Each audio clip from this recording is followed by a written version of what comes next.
Hi everyone, my name is John, and today we take a look into another horrible case of Reyna Marroquín. In the summer of 1999, Ronald Cohen was getting ready to move out of his house at 67 Forest Drive in Jericho, New York.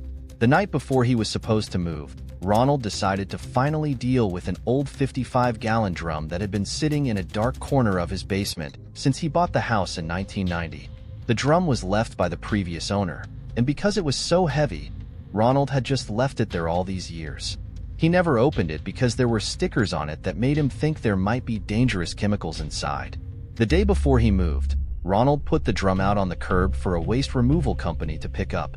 But the next morning, he found a note from the company saying they couldn't take the drum because it was too heavy. Ronald decided the best thing to do was to open the drum and see if he could get rid of whatever was inside to make it lighter. When he opened it, a terrible smell hit him, and inside, he saw a human hand and a shoe. This scared Ronald, and he called the police right away.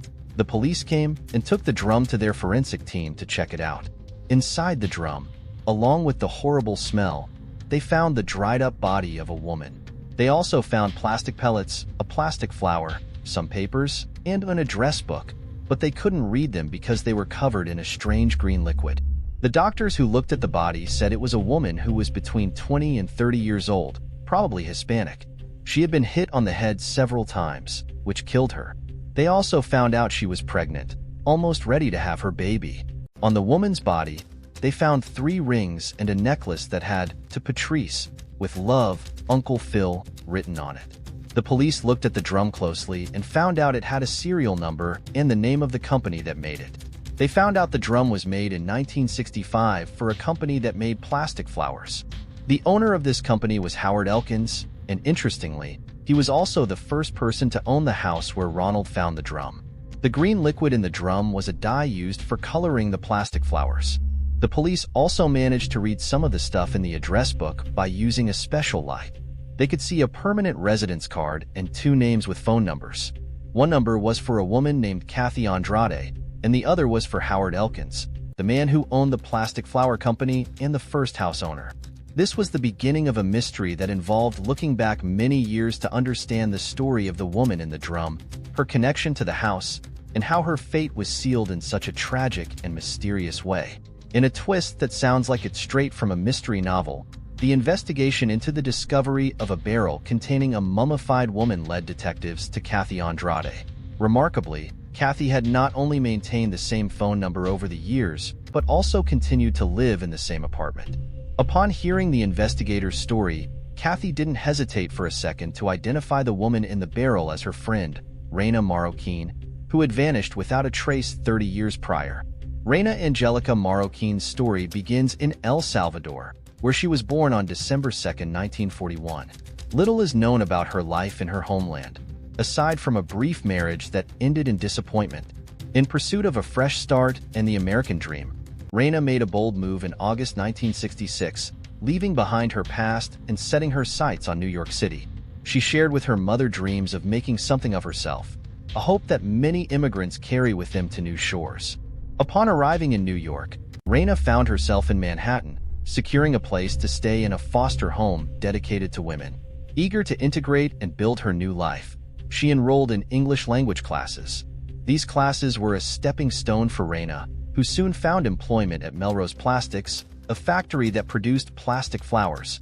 This job, although perhaps mundane to some, was a part of Reyna's bigger journey towards achieving her dreams in America. Reyna made it a point to stay connected with her family back home, regularly sending letters filled with updates and stories of her life in the United States. However, in 1969, the flow of letters abruptly stopped, plunging her family into worry and uncertainty. The sudden silence from Reyna was out of character, and her family feared the worst had happened. In response, they reported her missing to the authorities in El Salvador and even placed advertisements in local newspapers, desperately seeking any information on her whereabouts. Despite their efforts, Reyna's disappearance remained a mystery, her case filed away among countless other missing persons. Kathy Andrade's relationship with Reyna was more than just casual friendship. They were close confidants who met during their English classes. Kathy fondly remembered Reyna as the most delightful person she had ever met, someone whose personality was as vibrant as the plastic flowers she helped create. Reyna often spoke of her family and her fondness for New York, a city that represented hope and opportunity. Reyna's life took a significant turn when she became pregnant. She moved out of the foster home and into an apartment in New Jersey, provided by the father of her unborn child. Reyna kept the identity of the man a secret, revealing only that he was already married with 3 children. She held on to the hope that he would leave his wife to start a new life with her and their baby. However, when it became clear that the man had no intention of fulfilling his promise, Reyna took a drastic step. She called his wife to expose their affair and the fact that she was pregnant with his child. Kathy learned of Reyna's actions through a frantic phone call from her friend, who confessed that she had made a terrible mistake by contacting the man's wife and that he had subsequently threatened her life. Kathy Andrade's concern for her friend Reyna Marroquín turned into fear after their last conversation. Reyna had called her in a state of panic, confessing that she had revealed her affair and pregnancy to the wife of the man responsible. She was convinced that he would go to any lengths to silence her for what she had done. Reyna's terror was palpable through the phone, leaving Kathy with a sense of dread that something terrible might happen. Motivated by worry and the need to ensure her friend's safety, Kathy made her way to Reyna's apartment. Upon arrival, she encountered a scene that seemed ordinary yet unsettling under the circumstances. The front door was ajar, allowing her to enter without knocking. This was unusual for Reyna, who was meticulous about her privacy and safety. Inside, Kathy found signs of a life abruptly interrupted. Hot food simmering on the stove, yet no sign of Reyna herself. It was as if Reyna had vanished into thin air, leaving behind only the ghost of her presence. Kathy waited in the apartment for hours, hoping that Reyna would return or call. But as the hours ticked by with no word from Reyna, worry turned into alarm. She realized that she had to act, so she went to the nearest police station to report Reyna missing. However, her attempt to seek help hit a wall. The police informed her that since she wasn't a family member, they couldn't officially take her report of Reyna's disappearance. This policy left Kathy feeling helpless and frustrated, as it seemed that there was no way to initiate a search for her friend. The investigation into Reyna's disappearance took a significant turn when the police decided to reach out to Howard Elkins. His connection to the case was undeniable. Not only was his name found in the address book alongside Reyna's remains, but he also owned the plastic flower factory where Reyna worked and was the original owner of the house where her body was discovered decades later. This convergence of clues led investigators directly to Elkins as a person of interest. Howard Elkins, now retired, was living a quiet life in Boca Raton, Florida, with his wife and children. When approached by the investigators, his demeanor was anything but helpful.